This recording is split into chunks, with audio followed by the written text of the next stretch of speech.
الحمد لله وكفى وسلام على عباده الذين اصطفى أما بعد فأعوذ بالله من الشيطان الرجيم بسم الله الرحمن الرحيم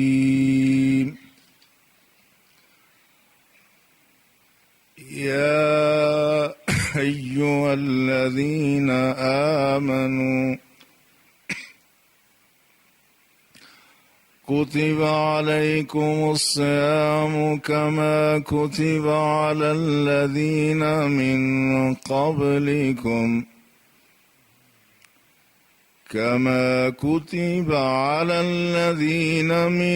قبلكم لعلكم تتقون آمنت بالله صدق الله مولانا العظيم قال الله تبارك وتعالى في شان حبيبه الكريم إن الله وملائكته يصلون على النبي يا أيها الذين آمنوا صلوا عليه وسلموا تسليما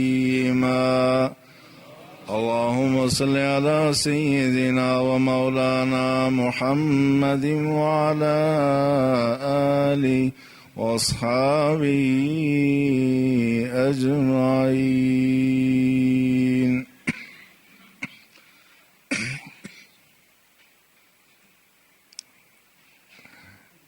نہایتی احترام اور تعظیم کے لائق برادران ملت، اللہ جل شانہ کی فضل و کرم سے ہم اللہ کی رحمتوں اور برکتوں کی بارشیں نازل ہونے کے مرحلے میں پہنچ گئے ہیں۔ رسول اللہ صلی اللہ علیہ وسلم رجب اور شعبان میں یہ دعا کیا کرتے تھے کہ یا اللہ ہمیں رجب اور شعبان کی برکتیں عطا فرما اور خیریت سے ہمیں رمضان تک پہنچا۔ اللہ کے فضل و احسان سے اب ہم اس برکت والے مہینوں سے چند گھنٹے پیچھے رہ گئے ہیں،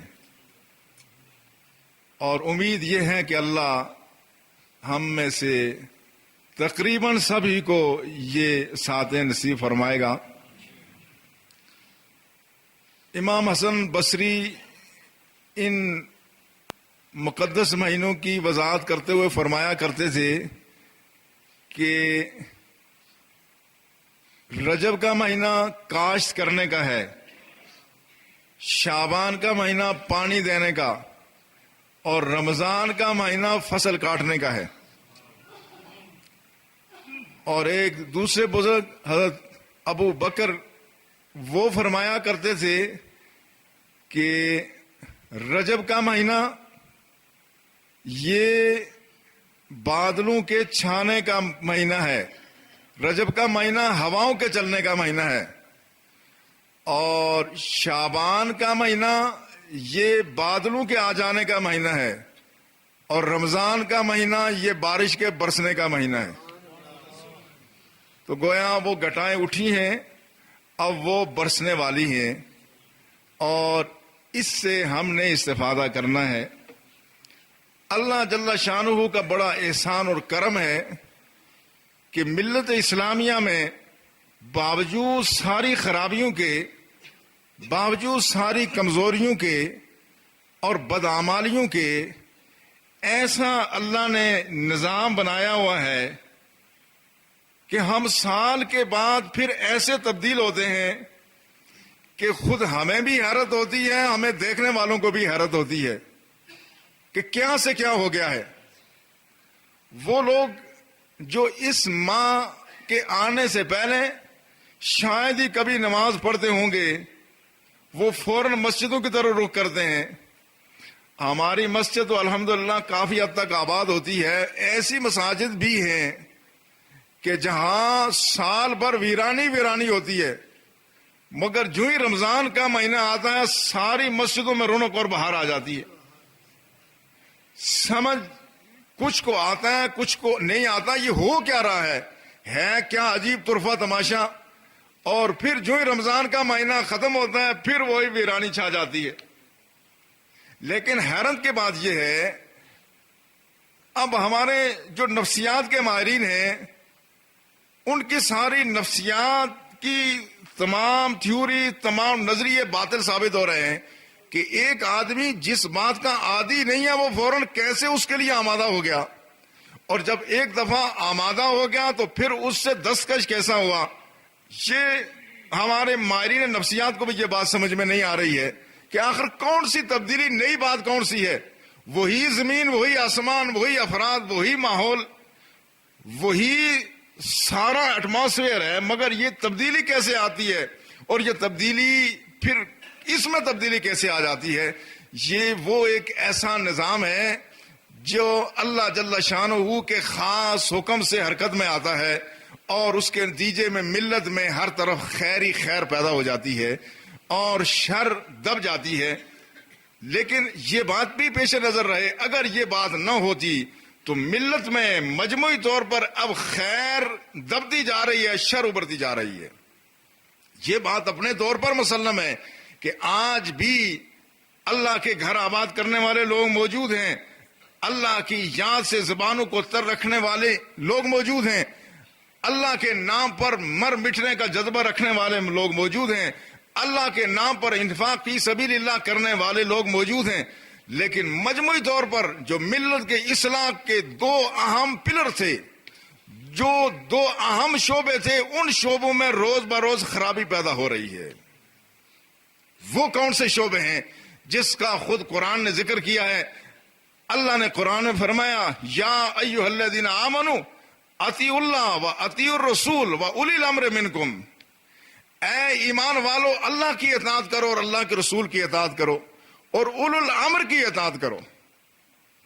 اب اللہ اور اللہ کے رسول کی اطاعت کے ساتھ ساتھ اللہ نے اولی الامر کی اطاعت بھی اہل ایمان پر لازم قرار دی ہے. اللہ کی اطاعت اور اللہ کے رسول کی اطاعت یہ ایک ہی اطاعت ہے, ورنہ اصل یہ ہے جہاں تک اولو الامر یعنی حکم دینے والے لوگوں کی بھی اطاعت کرو, حالانکہ اصل حکم کس کا ہے؟ ان الحکم الا للہ, حکم اللہ کا ہے. مخلوق پر صرف اللہ کا حکم چلتا ہے, باقی کسی کا حکم نہیں ہے. لیکن اللہ کے رسول کا حکم بھی وہ اللہ کے چونکہ نائب ہیں, ان کا حکم بھی اللہ کے حکم کی طرح سے ہے. من یطیع الرسول فقد اطاع اللہ, جس نے اللہ کے رسول کے حکم کی اتباع کی اس نے گویا اللہ کی اتباع کی ہے. تو اللہ کے رسول کی اتباع یہ اللہ کی ہی اتباع ہے, مگر اس کے ساتھ ساتھ یہ کہا وَأُولِي الْأَمْرِ مِنْكُمْ, تم میں سے جو اولو الامر ہیں جن کو اختیار حاصل ہے. اور اولو الامر دو طرح سے ہیں, ایک ہے اولو الامر فی امور الدنیا اور دوسرے اولو الامر فی امور الدین. ایک وہ ہیں جن کے دنیاوی معاملات میں اللہ نے اختیار دے دیا ہے, دوسرے وہ ہیں جن کو دینی معاملات میں اللہ نے اختیار دیا ہے.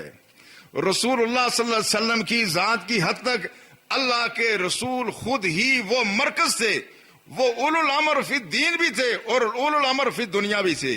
رسول کی حیثیت سے ان کا دین کے معاملات میں بھی حکم چلتا تھا, دنیا کے معاملات میں بھی ان کا ہی حکم چلتا تھا.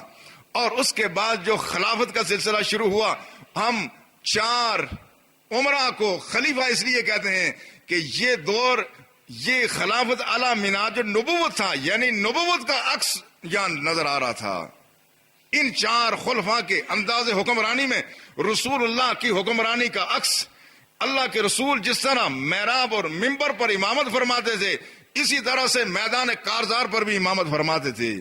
جس طرح وہ مسلمانوں کے دینی معاملات کو سلجھاتے تھے، اسی طرح سے مسلمانوں کے معاشی اور سیاسی معاملات کو بھی سلجھانے کا آخری اختیار اللہ کے رسول کو حاصل تھا۔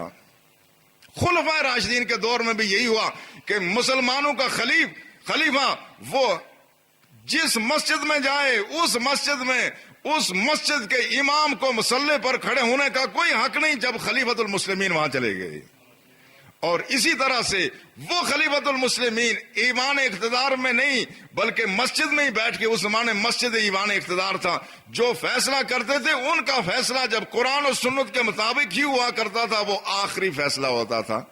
لیکن بعد کے ادوار میں جب حالات تبدیل ہو گئے، اب اولو الامر فی الدنیا الگ ہو گئے، اولو الامر فی الدین الگ ہو گئے، حکام الگ ہو گئے، علماء فقہاء الگ ہو گئے، اور حکمران الگ ہو گئے، اور محدثین مجتہدین الگ ہو گئے۔ وہ دنیا کے معاملے میں حکم صادر کرتے ہیں، یہ دین کے معاملے میں حکم صادر کرتے ہیں۔ مگر یہ دو اہم گروہ ہیں، ان گروہوں کی ذمہ داری بہت بڑی ہے، چونکہ اصل میں جو قیادت کا فریضہ ہے وہ یہی دونوں گروہ سر انجام دے رہے ہیں، اولو الامر فی الدین و اولو الامر فی الدنیا۔ اب اگر ان میں خرابی آ جائے گی تو اس کا نتیجہ کیا ہے؟ رسول اللہ نے فرمایا الناس علی دین ملوکہم، لوگ اپنے بادشاہوں کی روش اختیار کر لیتے ہیں۔ اگر یہ اولو الامر فی دنیا یہ برے ہو جائیں گے، یہ بددیانت ہوں گے، سارے لوٹ مار شروع کر دیں گے، یہ دیانتدار ہوں گے تو چپڑاسی بھی دیانتدار ہوگا۔ اب صورتحال تبدیل یہ ہو رہی ہے کہ اب اولو الامر فی دنیا میں بھی خرابیاں آ رہی ہیں، بددیانتی ہے۔ اور آپ ذرا خود اندازہ کریں، اگر آپ کو میرے بارے میں پتہ چلے کہ ہمارے خطیب صاحب اس مسجد کی خطابت سے پہلے اس مسجد کے ساتھ وابستہ رہے مگر انہوں نے اس مسجد کا پیسہ مارا ہے، اس مسجد کے عوام کے چندے سے لے کے فلاں جگہ اپنا پلاٹ لے لیا ہے، اور اس کے بعد اگر آپ مجھ سے پوچھیں کہ خطیب صاحب ذرا یہ بتائیں آپ کا جو پچھلا کردار تھا جب مسجد میں آپ کو کوئی اہم ذمہ داری نہیں سونپی گئی تھی، اس وقت آپ کا کردار یہ تھا، آج آپ کے دستخطوں سے اس مسجد کا اکاؤنٹ آپریٹ ہوتا ہے، آپ کے دستخطوں سے اس مسجد کے پیسے نکلتے ہیں، آپ اپنی ذرا پوزیشن واضح کریں۔ اور اگر میں یہ کہوں کہ جناب نہیں، جب تک میں امام ہوں، جب تک میں خطیب ہوں، اس وقت تک تم مجھ سے نہیں پوچھ سکتے، تو آپ یہ کہیں گے جناب یہی تو ہم کہہ رہے ہیں، آپ جب تک خطیب ہیں اسی وقت تو پوچھنے کا ہمیں حق ہے، جب تم خطیب نہیں ہوگے تو ہمیں تم سے سروکار نہیں ہے۔ تم آج جس منصب پر ہو تم وضاحت کرو کہ پہلے تمہارا کردار اس مسجد کے معنی میں کیا رہا۔ اور اگر خدا نخواستہ میں ایک فتویٰ لا کے دیکھوں اور کسی مفتی سے یہ فتویٰ لوں، اپنی طرح کا کوئی آدمی بددیانت فتویٰ فروش مجھے یہ فتویٰ دے دیں کہ جب تک یہ امام مسند امامت پر فائز ہے اس سے کوئی آدمی پوچھ نہیں سکتا، چونکہ اس نے اور بھی کام کرنے ہیں، اور اس کے اگر ہم اس کو ان معاملات میں الجھا دیں تو ہر ایک مقتدی اٹھ کے پوچھے گا یہ کس کس کو جواب دے گا، لہٰذا فتویٰ دیا جاتا ہے کہ ہمارا امام اور خطیب ماضی میں جو کیا کر لیا، مگر جب تک وہ یہاں خطیب اور امام ہے اس وقت تک کوئی اس سے نہیں پوچھ سکتا۔ کیا یہ بات آپ کا ذہن قبول کرے گا؟ اور اگر میں فتویٰ مزید یہ لے لوں کہ نہ صرف یہ بلکہ میرے جتنے بھی ساتھی چلنے پھرنے والے چندہ کرنے والے ہیں، میری انتظامیہ کے جتنے لوگ ہیں، میرے اساتذہ جو میرے شب و روز سے واقف ہیں، جو میری ٹیم ہے، میری پوری ٹیم سے کوئی آدمی سوال نہیں کر سکتا، پوچھ نہیں سکتا کہ جناب آپ کا کردار کیا رہا ہے، اور ایسا فتویٰ لا کے میں مسجد میں لگا دوں اور آپ پوچھیں تو میں کہوں جناب یہ فتویٰ دینے کا اختیار آپ کو نہیں ہے، آپ مفتی ہیں، تو آپ یہی کہیں گے ہم مفتی تو نہیں ہیں۔ میں کہوں کہ جناب وہ جو مفتی صاحب ہیں انہوں نے فتویٰ دیا ہے، مجھ سے اور میری ٹیم سے تم نہیں پوچھ سکتے، چونکہ ہم نے پڑھانا بھی ہوتا ہے، ہم نے مسجد کے لیے چندہ بھی کرنا ہے، ہم نے اور انتظامی معاملات بھی سر انجام دینے ہیں، تو تمہیں جواب دیتے رہیں گے تو پھر ہم یہ کام کیسے کریں گے؟ تو وہ فتویٰ کاغذ کا ٹکڑا ہوگا، اس کو آپ پاؤں تلے روند کر کے نالی میں پھینک دیں گے، اور نہ صرف یہ کہ اس فتوے کی کوئی حیثیت نہیں ہوگی، فتویٰ دینے والے ادارے پر بھی آپ کا اعتماد اٹھ جائے گا۔ ایسا ادارہ، ایسا مفتی، ایسا گروہ جو کرپشن کو، بددیانتوں کو، بے ایمانوں کو، لٹیروں کو تحفظ دے، اس کا تقدس عوام کی نظر میں کچھ باقی نہیں رہتا۔ آپ اس تناظر میں ذرا دیکھیں، جب صورتحال یہ ہو کہ لوگ اس طرح کے انداز اختیار کریں، ان کو جو تحفظ دے، تو پھر اس ادارے پر عوام کا کیا اعتماد رہے گا؟ کوئی اعتماد نہیں ہے۔ اسی طرح سے اولو الامر فی دنیا میں بھی خرابی ہے، اولو الامر فی دین میں بھی خرابی ہے۔ اولو الامر فی دین میں خرابی ہم میں یہ ہے کہ ہم نے ساری توانائیاں یا 80-90% فرقہ واریت میں جھونک دی ہیں۔ ہم جو مسجد اور محراب کے وارث ہیں، کہنے کو تو ہم خدا اور رسول کی طرف بلاتے ہیں، لیکن حقیقت یہ ہے کہ ہم خدا کے رسول کی طرف کم بلاتے ہیں، اپنے مسئلے کی طرف زیادہ بلاتے ہیں۔ یہ ایسی خرابی ہے جس کی وجہ سے جو ملت کے اصل مسائل ہیں ان کی طرف کسی کی توجہ نہیں ہے۔ اس ملک میں رشوت ثانی کتنی ہے، اس ملک میں بدیانتی کتنی ہے، اس ملک میں بے حیائی عریانی کتنی ہے، مگر کتنے ہم لوگ ہیں جو ان سلگتے ہوئے مسائل پر بات کرتے ہیں۔ بات کریں گے تو دوسرے مسلمان کو مشرک اور کافر قرار دیں گے، بات کریں گے تو جزئی معاملات میں لوگوں کو الجھائیں گے، ایسے مسائل جن کی دین میں کوئی اصل حقیقت نہیں ہے۔ آپ دیکھیں گے ابھی رمضان کا مہینہ آیا تو بازار میں آج تک آپ نے ظلم کی، بربریت کے خلاف، حکام کی زیادتیوں کے خلاف، نا انصافیوں کے خلاف کوئی لٹریچر نہیں دیکھیں گے، لیکن آپ کو یہ لٹریچر نظر آئے گا کہ نماز تراویح صرف 8 رکعت ہے، 20 رکعت نہیں ہے۔ یہ آپ مسجد پر یہ خطبے بھی سنیں گے، یہ لٹریچر بھی آپ کو ملے گا۔ اب فرض کر لیں کہ اگر صلاۃ تراویح 8 رکعت ہے یا 20 رکعت ہے، اس میں ملت کا مسئلہ کون سا ہے؟ کسی نے 8 پڑھی یا 20 پڑھی، آخر اس میں کون سی ایسی بات ہے جس میں اگر ہم کسی نے 8 پڑھ لی، کسی نے 20 پڑھ لی، اور وہ 20 تراویح کے خلاف یہ لٹریچر آپ دیکھیں گے مسجدوں اور محرابوں میں یہ بات اٹھے گی کہ نماز تراویح صرف 8 رکعت ہے۔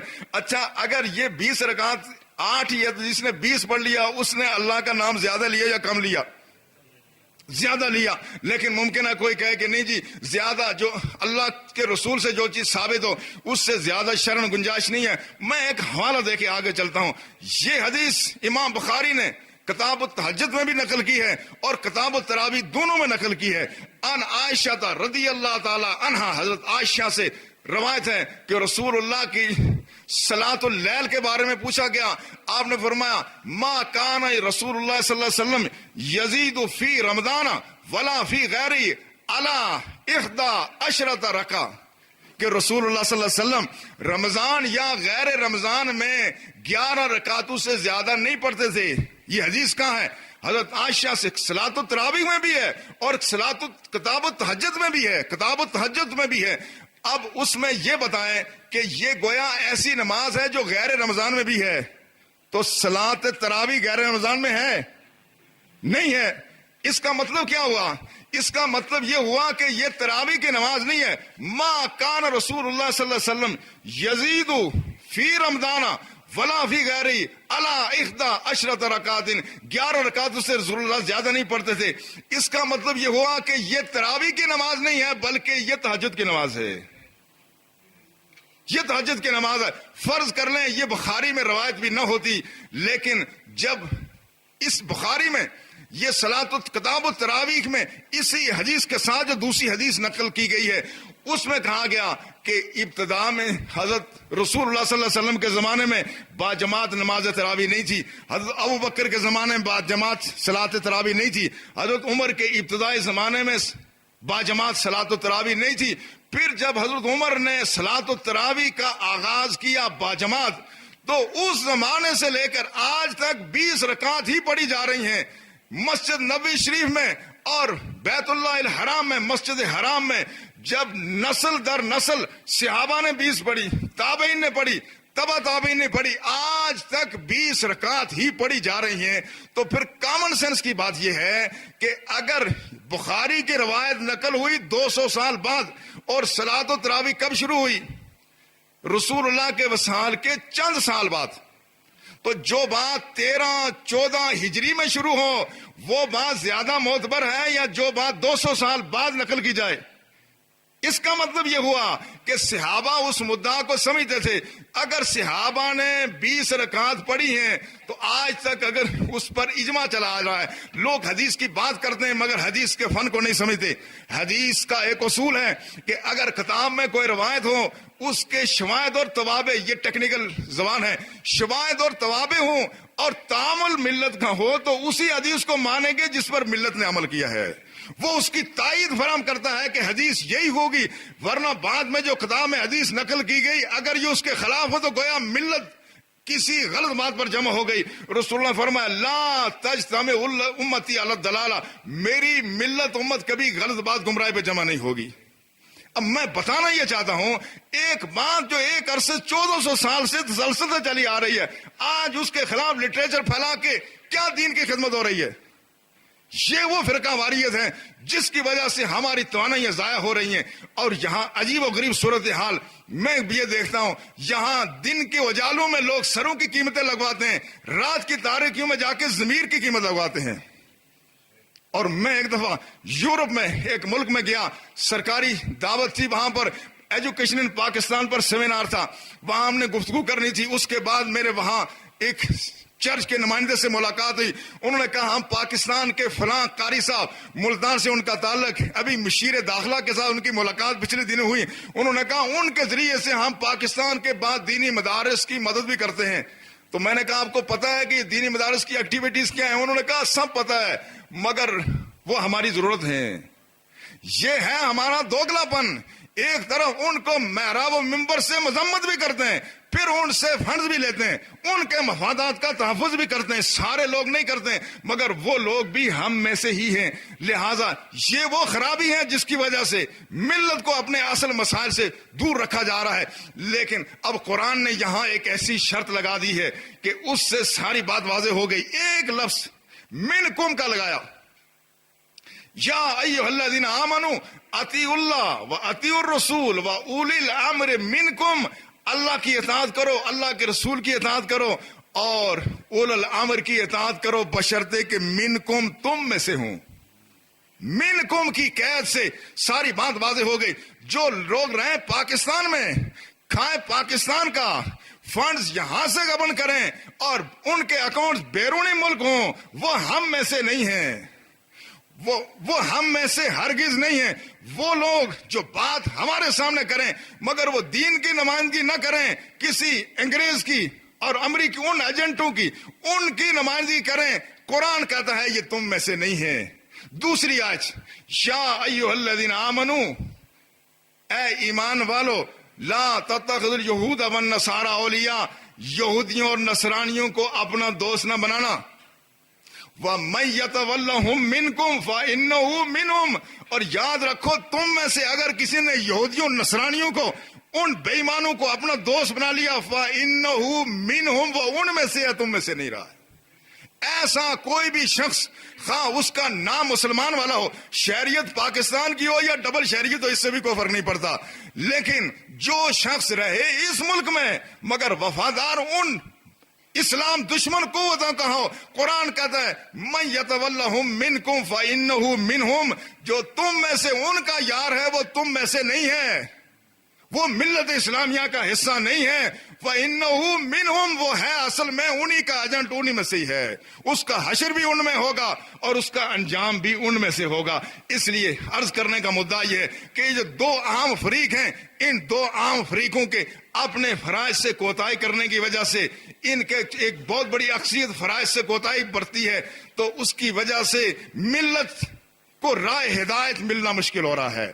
مگر اس کا ہرگز یہ مقصد نہیں ہے کہ یہ ساری ملت گمراہ ہو گئی ہے. معاذ اللہ معاذ اللہ، ہرگز یہ بات نہیں ہے. یہ ساری بات اپنے طور پر ہے، لیکن آج بھی ملت کا ضمیر بیدار ہے. وہ محدود سا اور معدود سا طبقہ ضرور ہوگا جو غیروں کے ہاتھ میں کھیلتا ہوگا، مگر آپ اس ملک کا غریب، وہ کسی کے ہاتھ میں وہ کبھی اپنے ضمیر کا سودا نہیں کرتا. اس ملک کا غریب، اور اقبال کی وہ جو جواب شکوہ کے اشعار ہیں وہ مجھے بڑے پسند آئے، اور اقبال کی وہ بات بڑی خوبصورت ہے. اقبال نے کہا جا کے مسجد میں سب آرا ہوتے ہیں تو غریب، زحمت روزہ جو کرتے ہیں گوارا تو غریب، نام لیتا ہے اگر کوئی ہمارا تو غریب، پردہ رکھتا ہے اگر کوئی تمہارا تو غریب، عمران نشائے دولت میں غافل ہم سے، زندہ ہے ملت بیدا غربا کے دم سے۔ یہ غربت جو کہتے ہیں کہ اب یہ 36% لوگ پاکستان کے غربت کی آخری حد سے بھی نیچے کی زندگی بسر کر رہے ہیں، اور کچھ ایسے ہیں جو درمیانے ہیں۔ یہ جو غربت ہے اس ملک کا نہیں، ساری ملت اسلامیہ کا غریب نہ ضمیر فروش ہے، نہ عزت فروش ہے، نہ وہ ملک کا مفاد بیچتا ہے، وہ ہر حال میں اچھی راہ پر قائم رہنا چاہتا ہے، وہ ملک کو سرخرو دیکھنا چاہتا ہے، اس لیے کہ اس نے اس ملک میں رہنا ہے، اس نے نسل نے اس ملک میں رہنا ہے، اس کا مفاد اس ملک سے وابستہ ہے۔ اور جن کی کئی ملکوں کی شہریت ہے، جن کا پیسہ باہر ہے، ان کا دل بھی وہیں ہے، وہ ہیں بھی ان میں سے۔ جس نے اپنے ملک میں رہنا ہے وہ اپنے ملک کے لیے بے قرار اور بے چین ہے۔ اس لیے یہ ایک بڑا مثبت پہلو ہے۔ الحمدللہ اس غریب نے پردہ رکھا ہوا ہے ملت کا، اور یہی وہ غریب ہے جس کی وجہ سے اس ملت کی آبرو قائم ہے۔ اللہ جل شانہ نے وہ ان عمرہ ان دو طبقوں کی مجموعی خرابی کی وجہ سے، اس کا مطلب یہ نہیں ہے کہ سارے خراب ہیں، اچھے لوگ بھی ہیں، ایسے لوگ بھی ہیں جو قال الرسول سے، جنہوں نے مساجد اور محراب اور منبر کو مزین کیا ہوا ہے، جن کو آپ کہیں، جن کو کہتے ہیں ناقابل خرید، ایسے بھی لوگ ہیں کہ ساری دنیا کا سونا ان کے قدموں میں ڈھیر کیا جائے کبھی دین کا سودا نہیں کرتے۔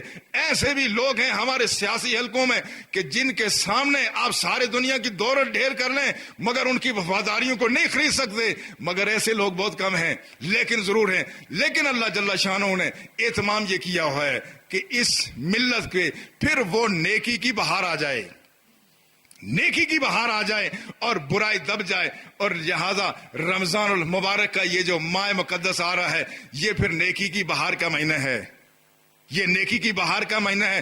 اور یہ جو پہلے جو میں نے گفتگو کی تھی وہیں پر اگر آپ واپس تشریف لے جائیں کہ اللہ نے جس طرح حیوانات کو، جمادات کو اور انسانوں کو زندہ رکھنے کے لیے کوئی خوراک تجویز کی ہے، حیوان کی اپنی خوراک ہے اور ان درختوں کی اپنی خوراک ہے، انسان کی اپنی خوراک ہے، مگر انسان کی دو خوراکیں کون سی؟ ایک اس کے اس جسمانی وجود کو برقرار رکھنے کے لیے ہے، دوسرے اس کے ایمانی وجود کو برقرار رکھنے کے لیے ہے۔ وہ جو خوراک ہیں وہ سال کے 11 مہینے میں عدم توازن رہتا ہے۔ کیسے عدم توازن؟ یوں رہتا ہے کہ ہم اپنے جسم کی خوراک کا انتظام بہت کرتے ہیں، بڑا اہتمام ہوتا ہے، مگر روح کی خوراک کا اہتمام کم ہوتا ہے۔ اس کی وجہ یہ ہے کہ جسم کے تقاضے ایسے ہیں، کسی شخص کو اگر دن کا کھانا نہ ملے تو بھوک ستانا شروع کر دیتی ہے۔